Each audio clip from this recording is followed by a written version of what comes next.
नमस्कार साथियों, आपका फार्मा गुरु के इस ऑनलाइन प्लेटफॉर्म पर बहुत सारा स्वागत है। आप जैसा थंबनेल देखकर आए हैं आरआरबी फार्मासिस्ट और इसमें सिलेबस डिस्कशन। हम ऐसा कुछ नहीं करेंगे जो रेलवे ने दिया उसको लगाया और हमने बाँच दिया। मैं आपको एक डीप एनालिसिस बताता हूँ। अगर आप सच में फार्मासिस्ट लगना चाहते हैं तो आप मेरी इस वीडियो के आखिर तक बने रहना और विशेष तौर पर अगर आप अपनी लाइफ के और इस फार्मासिस्ट एग्ज़ाम के प्रति अगर बहुत सारे सीरियस हैं तो मैं आपको उस तह तक लेके जाऊँगा जहाँ पर सिलेक्शन होता है या ईश्वर ना करे आपके साथ ऐसा हो पर आप कंपटीशन से बाहर भी होएँ, तो कम से कम कहते हैं ना कि उस दौड़ में शामिल होके बाहर होएँ। ऐसा ना हो कि 40% ही ना आए। तो हम चलते हैं, आगे बढ़ते हैं। आरआरबी फार्मासिस्ट हाँ, आप अपने दोस्तों के साथ ये शेयर करना मत भूलना। हम सबसे पहले देखते हैं कि दोस्तों इसके कितने हिस्से आते हैं। आपने कहा सर 2 पार्ट आते हैं। कौन-कौन से? हमने कहा कि ये 2 हिस्सों में है। एक तरफ आप कहोगे सर एक तरफ होता है फार्मा का और दूसरी तरफ होता है नॉन टेक्निकल जिसको हम कहते हैं नॉन टेक पार्ट होता है। उसमें क्या रहता है? उसमें रहता है एक साइंस और ये मैं 10th तक की बात कर रहा हूँ। आपको बहुत सारे ज्ञानी बाबा मिलेंगे जो कहेंगे एनसीईआरटी निपटा दो। तो एनसीईआरटी 10th तक की निपटाना आसान बात होती है क्या? पहली बात तो ये। दूसरा मैं बताता हूँ आपको इसके साथ आता है मैथ प्लस रीज़निंग। तीसरा मैं इसमें बताता हूँ जीके। अब इस जीके का हिसाब-किताब इतना बड़ा है भाई साहब कि इसमें हिस्ट्री भी आता है, आपने सुना होगा। इसमें ज्योग्राफी का भी कोई क्वेश्चन पूछ लिया जाता है। अब कितना पढ़ोगे? इसके बाद पॉलिटी का कोई क्वेश्चन पूछ लिया जाता है। पॉलिटी यानी कि भैया संविधान के क्वेश्चन कोई न कोई आ ही जाता है। उसके बाद दोस्तों इसमें जीके में आपका करंट अफेयर भी आ जाता है। इसमें बहुत सारी और चीज़ें भी सम्मिलित हो जाती है। हाँ, अच्छा एक वो जो आर्ट एंड कल्चर होता है इंडिया का वो आ जाता है। ये भी कोई छोटी बात नहीं है। कौन से स्टेट का कौन-सा मेला, त्योहार कुछ भी पूछ ले। कंपटीशन इससे यहाँ से नहीं होता। ये जो पूरा पार्ट होता है ना दोस्तों, ये रहता है हमारा 30 का। ये कितने का रहता है? 30 का रहता है। आपने कहा सर ये बात हमें ठीक ढंग से समझ आ गई। तो फार्मेसी रहता है हमारा 70 का। अब हम बारी-बारी से विश्लेषण करेंगे कि फार्मेसी में क्या पढ़ना होगा हमें और क्या हमें नॉन टेक्निकल में पढ़ना रहेगा। आप इत्मीनान से बैठिए, आप अपने टेबल और चेयर के सहारे बैठिए, वहाँ पर आपके सामने एक आपका नोटबुक होना चाहिए, आप उसमें ये मेंशन करोगे और अगर ये पीडीएफ आपको चाहिए तो मैं ये पीडीएफ हमारे फार्मा गुरु 9 नाम का जो टेलीग्राम चैनल है, उस पर मैं शेयर कर दूँगा दोस्तों और आप वहाँ से ये पीडीएफ भी प्राप्त कर पाओगे। अब बड़े गौर से आगे बढ़ते हैं। नंबर 1 हमने कहा दोस्तों कि फार्मेसी है। तो फार्मेसी में हम कितने सब्जेक्ट पढ़ते हैं? बहुत सारा सिलेबस दिया हुआ है, परंतु हमें वो नहीं पढ़ना है। क्या है? नंबर 1 आप पढ़ोगे फार्माकोलॉजी, नंबर 2 आप पढ़ोगे फार्मास्यूटिक्स, नंबर 3 जैसे-जैसे मैं बता रहा हूँ वैसे-वैसे ही आप याद रखना जूरिस्प्रूडेंस।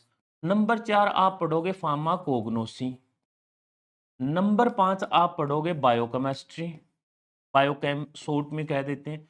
नंबर 6 आप पढ़ोगे इनऑर्गेनिक केमिस्ट्री। उसके बाद नंबर 7 आप लोग पढ़ते हैं एनाटॉमी। उसके बाद आप नंबर 8 पढ़ते हैं हॉस्पिटल फार्मेसी, हॉस्पिटल फार्मेसी और उसके बाद आता है एक हमारा सब्जेक्ट एनालिसिस,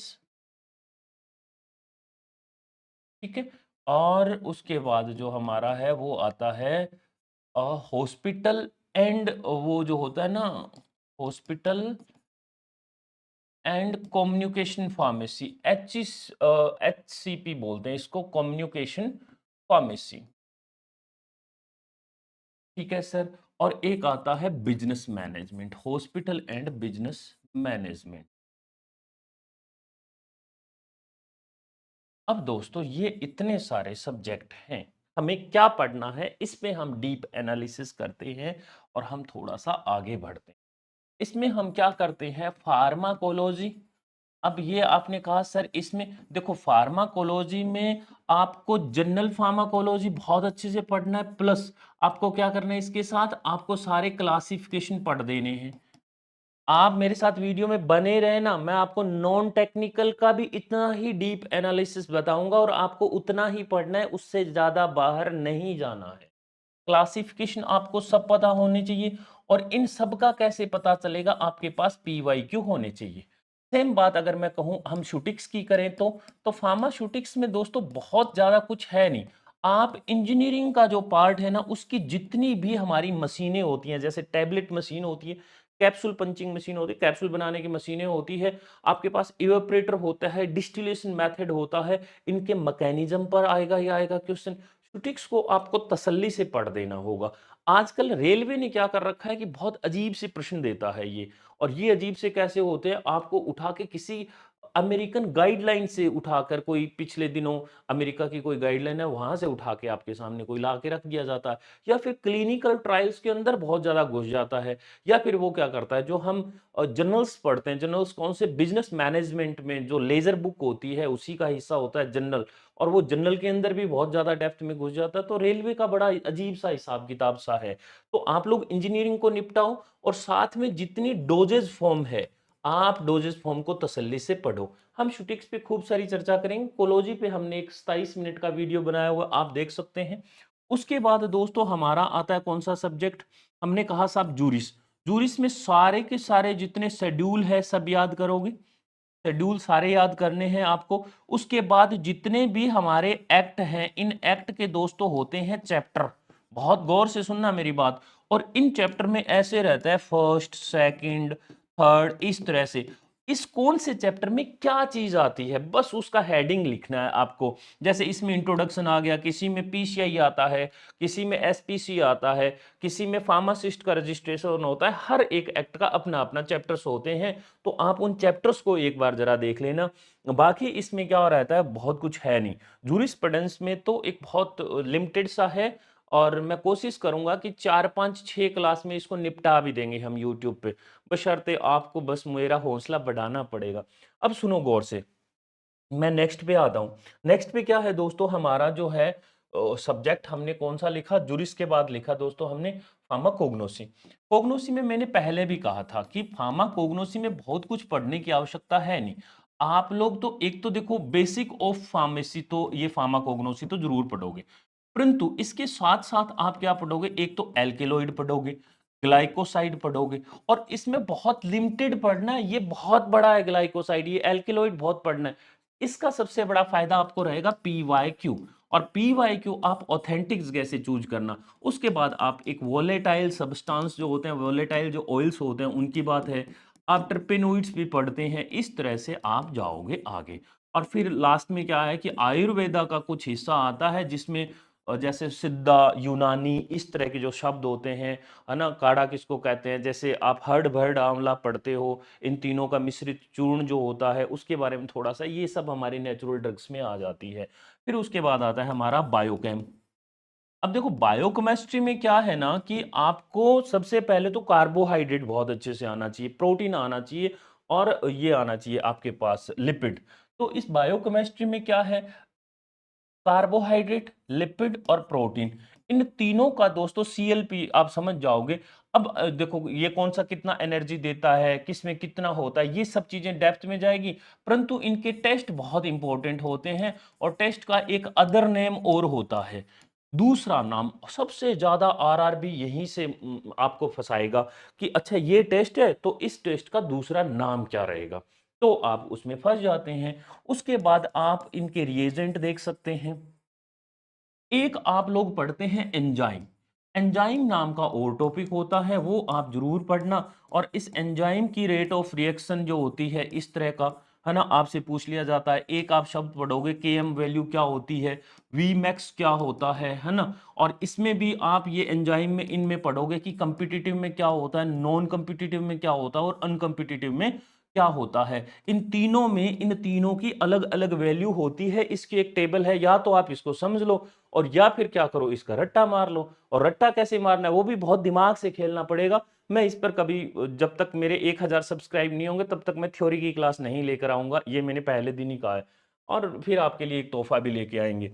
अब हम चलते हैं, अगला हमारा जो टॉपिक है, वो है दोस्तों हमारा कौन-सा, इसके बाद आता है हमारा बायोकेमिस्ट्री के बाद इनऑर्गेनिक। देखो इनऑर्गेनिक में बहुत मत्था मारने की आवश्यकता है नहीं। इनऑर्गेनिक में बहुत सारा कुछ आवश्यकता है नहीं, क्यों नहीं है?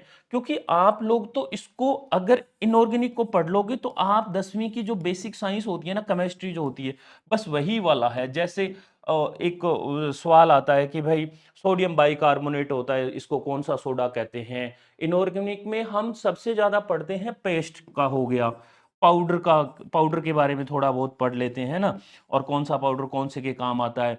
इसके बाद आप लोग एंटीऑक्सीडेंट पढ़ते हैं। ये बहुत लिमिटेड है और मैं आपको फिर कह रहा हूँ, आप तो सिर्फ पीवाई को ध्यान में रखते हुए ही पढ़ोगे, बाकी आप नहीं मत्था मारोगे, क्योंकि इसका कोई वो है नहीं। एंटीऑक्सीडेंट के साथ-साथ आप एक सबसे ज़्यादा पढ़ते हैं, जो इम्पोर्टेंट पार्ट होता है, वो होता है रेडियो एक्टिव एजेंट। ये आप ज़रूर पढ़ लेना, रेडियो एक्टिव एजेंट ज़रूर पढ़ोगे। जैसे आपने कहा कि सर अगर हमें अगर हमारी बॉडी का एक्स-रे करना है तो किसका घोल पिलाया जाता है? इस तरह से बहुत सारे ऐसे क्वेश्चन आते हैं। और मोस्ट इम्पोर्टेंट हम इनऑर्गेनिक केमिस्ट्री में पढ़ते हैं ऐसे, है ना? जैसे लेड का हो गया, या फिर मैं कहूँ आपको कि इसके साथ हेवी मेटल्स का हो गया, 4 तरह के ऐसे होते हैं, फिर कभी हम इस पे चर्चा करेंगे।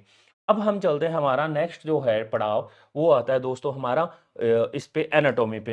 एनाटॉमी पे दोस्तों मत्था नहीं मारना है, मैं फिर कह रहा हूँ, सीएनएस को देख लेना बहुत अच्छे से, डाइजेस्टिव सिस्टम को देख लेना बहुत अच्छे से, और रेस्पिरेशन को देख लेना बहुत अच्छे से। मोस्ट इंपोर्टेंट सीएनएस होता है, हमारे ब्रेन का कौन सा हिस्सा काम करता है जिसकी वजह से हमारा रेस्पिरेशन कंट्रोल हो रहा है, हार्ट बीट किससे कंट्रोल हो रही है, हमारी हार्मोन कहाँ से कंट्रोल हो रहे हैं। ये सारे के सारे सवाल हमारे यहीं से आएंगे। ठीक है भैया, ठीक है। अब देखो सुनो, हॉस्पिटल फार्मेसी में क्या रहेगा, वही हमारी, इस पे हम पहले चर्चा कर चुके हैं कि एक पीटीसी के बारे में पढ़ लेना, इसकी मीटिंग कितना होता है, ये हॉस्पिटल की बात कर रहा हूँ। ये इस तरह से अलग-अलग है, ये बहुत सारा नहीं है, ये 4 से 5 पेजेज़ की है। अगर हम जब 1000 सब्सक्राइब हो जाएँगे तो आपको इसके बारे में गिफ्ट देंगे, टेंशन मत लो आप तो, हम तो नॉन टेक्निक पे पहुँचते हैं। अच्छा, ये एनालिसिस है ना, सिर्फ़ पीवाईक्यू पढ़ना है, बाकी मत मत्था मारना। देखो, फार्मेसी का कोई लिमिट नहीं है, कितना भी पढ़ लोगे ना फिर भी लगेगा कुछ रह गया है। परंतु जो आपने पढ़ा है उसको बार-बार थॉरो कर लेने से अगर आपके दिमाग में यहाँ सेट हो गया ना, फिर आपका सिलेक्शन हो सकता है। जो हमें आने वाले क्वेश्चन है वो हमारे कभी गलत नहीं होने चाहिए। जो नहीं आ रहे हैं उनका क्या है, वो नहीं आएँगे, है ना?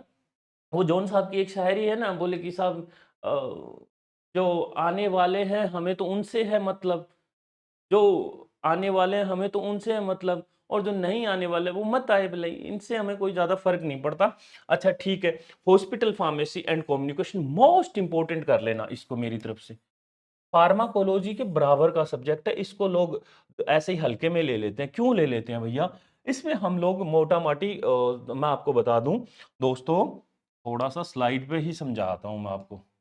हाँ, ये जो है ना हॉस्पिटल एंड कम्युनिकेशन फार्मेसी, इसको लोग हल्के में इसीलिए ले लेते हैं कि इसमें हम विटामिन पढ़ते हैं, विटामिन पढ़ते हैं, इसमें हम एंजाइम पढ़ते हैं, और इसके साथ-साथ हम लोग इसमें क्या पढ़ते हैं, मिनरल्स पढ़ते हैं।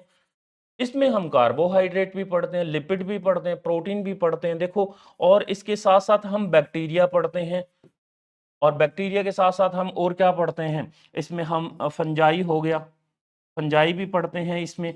और इनकी बैक्टीरिया की शेप्स आती है बहुत सारी अलग-अलग तरह की, कि भैया जैसे स्टेफाइलोकोकस कौन-सा होता है, स्टेप्लोकोकस कौन-सा होता है, सिंगल चेन कौन-सा होता है ना? एक विब्रियो कोलेरा में जो होता है उसका शेप कौन-सा होता है, तो वो कोमा शेप का रहता है। इस तरह के आप बहुत सारे ऐसे इंपॉर्टेंट क्वेश्चन सिर्फ़ इसी को पढ़ते हैं। इसको मैं कह रहा हूँ एकदम तसल्ली से, एकदम बिल्कुल रट्टा मार देना, एक भी चीज़ छूटनी नहीं चाहिए। और एनालिसिस का मैंने आपको बता दिया। अब आते हैं दोस्तों हमारे सबसे पहले पार्ट पे, कौन-सा? ये साइंस को कैसे तैयार करना है, इसके बारे में मैं आपको थोड़ा-सा बता देता हूँ। और ये साइंस के बारे में जब हम बताएँगे, तो आप बस गौर से सुनना। देखो, ये हम नॉन टेक्निकल पार्ट की बात कर रहे हैं जो 30 मार्क्स का आएगा। बहुत ज्ञानी बाबा बैठे हैं, बाँच देंगे, ला के ऐसी स्लाइड दे धड़ाधड़ दे। नहीं भैया, सिलेक्शन नहीं होगा उससे, आप क्यों बच्चे को बहका रहे हो? बच्चा पहले ही डरा बैठा है कि साहब इतने सारे सब्जेक्ट हो गए। एक ही सब्जेक्ट के बेटा बहुत सारी चीजें निकाल देती है। एक याद रखना, बायोफार्मास्यूटिक्स नाम से आजकल और चलने लगा है, बायोफार्मास्यूटिक्स। इससे जरूर क्वेश्चन आते हैं, एम्स का भी फेवरेट टॉपिक हो गया, हर एग्जाम में इससे आते हैं। अब आते हैं नॉन टेक्निकल का 13 नंबर का जो है, इसमें जो 10 नंबर का आपका जो साइंस आएगा ना, आपको दोस्तों पहले तो पता ही नहीं चलेगा कि इसमें 3 पार्ट हैं। नंबर 1 है आपका बायोलॉजी, दूसरा है केमिस्ट्री और तीसरा है फिजिक्स। अब आपको ये नहीं पता चलेगा कि जो बायोलॉजी के जो क्वेश्चन पूछे जा रहे हैं वो आपके फार्मेसी वाली एनाटॉमी के हैं, या फिर मैंने क्या कहा, ये फार्मेसी वाली एनाटॉमी के हैं, या फिर 10वीं वाली जो साइंस है उससे हैं। तो ये तो आप भूल ही जाओ। इसमें से यूं मान के चलो 3 से 4 क्वेश्चन आ जाते हैं। अगर आपने फार्मेसी की एनाटॉमी को अच्छे से निपटाया हुआ है ना, तो मान के चलो ये 3 से 4 क्वेश्चन आपके एक भी गलत नहीं होगा। ये वो क्वेश्चन होंगे जो सेल से पूछेगा वो। हाँ, हो सकता है कोई पादप सेल से पूछ ले, तो आप उसमें फार्माकोग्नोसी में आप अपना पूरा कर चुके होगे जुगाड़। तो बायोलॉजी पढ़ने की आवश्यकता नहीं है, ये बात आप मान के चलो। हल्का फुल्का कोई एक आधा ऐसा चैप्टर होता है जो आपने नहीं देखा हुआ, तो उससे कोई बहुत बड़ा फर्क नहीं पड़ता। एक आध क्वेश्चन आ जाए तो कुछ चीजें छोड़ने की भी होती है, परंतु आप अगर चाहो तो पढ़ सकते हो। ऐसा नहीं कह देना कि मार साहब ने कहा था मत पढ़ो तो हमने नहीं पढ़ा। केमिस्ट्री जो होती है हमने इनऑर्गेनिक में और बायोकेमिस्ट्री में लगभग पूरी कर चुकी होते हैं दोस्तों, परंतु जो नाम होते हैं ना, इनके जो सोडा सोडा के और इनके सब के, इनके ये नाम होते हैं, ये अच्छे से रट लेना। और एक ना एक किताब आती है, और उस किताब का नाम है लुसेंट की किताब है, शायद मुझे याद नहीं है, उसका स्पेलिंग भी शायद मुझे नहीं पता। परंतु आप इस लुसेंट की किताब में से क्या करोगे, पीवाईक्यू देखोगे। और जब आप पीवाईक्यू देखोगे तो आपको 600 के आसपास पीवाईक्यू अकेले केमिस्ट्री के मिल जाएंगे। अब जैसे वाटर का वो पूछेगा कि भैया इसका बॉइलिंग पॉइंट कितना होता है, वाटर का मेल्टिंग पॉइंट क्या है ना, खाना पहाड़ों पर जाकर पकाते हैं तो कम क्यों हो जाता है। आपको वैसे बहुत सारे यूट्यूबर मिल जाएंगे जो बढ़िया बढ़िया क्लास दिए हुए हैं। आप जैसे एटॉमिक थ्योरी पढ़ते हैं इसमें, है ना, ये बहुत सारी चीजें केमिस्ट्री में आ जाती है, तो ये जरूर देख लेना। 600 देखोगे तो उसमें से आपको रिपीटेड मिलेंगे बहुत सारे, तो आपको आइडिया हो जाएगा मोटा मोटी कि आरआरबी का कैसा बिहेव रहा है। जो भी होगा ना आपको पता चल जाएगा कि आरआरबी भी वहां पे लिखा होगा इन 600 के आगे। अब आते हैं दूसरे नंबर पे, कौन सा आता है सर, ये फिजिक्स। फिजिक्स के सिर्फ सॉरी, फिजिक्स के सिर्फ और सिर्फ आप क्या याद करोगे दोस्तों, यूनिट याद रखोगे, बाकी कुछ नहीं याद करोगे। ओनली यूनिट्स याद रखोगे, उसके बाद आप कुछ भी याद नहीं करोगे। बहुत सारी चीजें होती हैं आप नहीं निकाल पाओगे, आप न्यूटन के नियम नहीं करोगे। हमने कभी जमाने में अगर हमने बायोलॉजी ली है तो उस वक्त हमने पढ़े थे, अब हमारे याद नहीं है। या फिर अगर आप बहुत लेटेस्ट आए हुए बालक हैं तो आप पढ़ सकते हैं, बाकी मत्था नहीं मारना। देखो केमिस्ट्री से दो तीन सवाल पक्के आ जाते हैं, 4 भी सवाल आ जाते हैं बहुत बार, पिछली बार ऐसा हुआ है। बचते हैं कोई एक दो सवाल, तो वो कहाँ से आते हैं दोस्तों, वो यहाँ से आ जाते हैं फिजिक्स से। अब आता है हमारा मैथ और रीजनिंग। देखो भैया इसमें कहीं से भी कोई भी पूछ लेता है, परंतु रीजनिंग में एक तो ब्लड रिलेशन नाम का टॉपिक होता है, वो देख लेना। एक होता है time and work. Time and work, time and work कौन सा होता है, बोले कि साहब 2 मजदूर ये 10 घंटे में काम कर रहे थे, तो 5 मजदूर इसको कितनी देर में कर देंगे, टाइप वाले सवाल होते हैं, है ना। एक होता है चाल व समय। एक चाल व समय नाम से भी होता है शायद एक, उसमें क्या रहता है कि एक ट्रेन इधर से जा रही है, एक ट्रेन इधर से आ रही है, यहाँ पर एक प्लेटफॉर्म है, ये कितनी दूर में आपस में हो जाता है। एक आप याद रखोगे सीरीज। सीरीज जैसे आपको इस तरह के वो पेयर्स आ जाते हैं, जैसे पी वाई क्यू हो गया, फिर ए बी सी हो गया, फिर आगे क्या आएगा। इसमें बहुत सारी चीजें होती है। मैथमेटिक्स में भी आप लोग बहुत सारी चीजें देखते हैं, परंतु आप इन्हीं को पी वाई क्यू को ध्यान में रखते हुए कोई भी एक बुक ऑर्डर कर लेना आरआरबी की। उसमें जितना दिया हुआ है रोजाना एक सेट मार लेना, 1 महीने पहले लग जाना, रोजाना, या 1.5 महीने 2 महीने पहले भी लग सकते हो, जितने भी हैं। अब आते हैं मोस्ट इंपोर्टेंट हमारे जीके भाई साहब पे। और जीके भाई साहब की बात क्या है, देखो मैथ रीजनिंग के 10 सवाल आते हैं, उसमें से 5 6 आप कर देते हो। टाइम बचा के रखना एग्जाम को, क्योंकि 90 मिनट मिलते हैं, 100 सवाल होते हैं। अब आता है हमारा नंबर जीके का। जीके में क्या रहता है दोस्तों, जीके में रहता है कि हिस्ट्री ये वो हमें कुछ याद नहीं करना है, हमें सिर्फ और सिर्फ करंट अफेयर देखते रहना है हर रोज। आज से ही लग जाओ चाहे, हर रोज आप कोई भी एक ऐसा टेलीग्राम चैनल पकड़ लो जहां से 5 क्वेश्चन आप पढ़ पाओ, और इन 5 क्वेश्चंस को आप लिख लो। या फिर आप हर रोज सुबह सुबह क्लास लगा सकते हैं, किसी की जो भी क्लास आ रही है, बहुत सारे ऐसे लोग हैं, परंतु आपको डीप एनालिसिस में नहीं घुसना, है ना, ये हो गया। सॉरी। उसके बाद आपको अगर बहुत सारा टाइम मिले तो दोस्तों जैसे अभ्यारण हो गए, नेशनल पार्क हो गया, है ना? नेशनल पार्क हो गए। और एक आप ये देख सकते हो कि रिवर्स का जो रिवर्स कहाँ से निकलती है, उद्गम स्थल हो गए इनकी। इस तरह की आप चीज़ें देख सकते हो। और आप इसके बाद हमारे आते हैं ना कि एक जो इसको कहते हैं कि विश्व धरोहर में शामिल जो होते हैं, वो कौन-कौन से हैं?